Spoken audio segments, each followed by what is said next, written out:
hurmatli tadbirkorlar, sizlarni bu yerga chaqirishimizdan asosiy maqsad Turon bankimiz tomonidan ishlab chiqilgan yangi kredit mahsulotlarini tanishtirib o'tish va agarda muammo, taklif yoki shikoyatlaringiz bo'lsa, bemalol aytishlaringiz mumkin.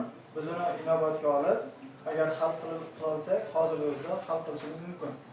Bankning kreditlariga keladigan bo'lsak, bankimiz mahalla uchun kreditlar ham ajratmoqda. Prezident qarori va farmonlariga asoslangan holda aholi ehtiyojlarini ko'rib chiqib. Bundan birinchi kreditimiz nomi mahalla loyihasi mikrokredit bo'lib, buni shartlari maksimal miqdori 50 millionga qadar va 25% dan olishi mumkin. To'lov muddati 48 oy, ya'ni 4 yilni tashkil etadi. Bundan olmoqchi bo'lganlar bemalol murojaat qilishlari mumkin. Hozirda bu kreditimiz mavjud.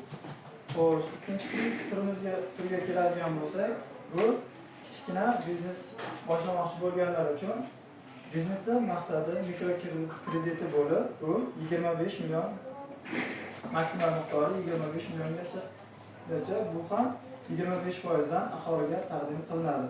Buning muddati 36 oy, ya'ni 3 yilni tashkil qiladi. Agarda bu kreditimizga kimdir qiziqqan yoki bankimiz birorta produktiga qiziqqan shaxslar yoki tadbirkorlar bo'lsa, bemalol uchrashishlaringiz mumkin.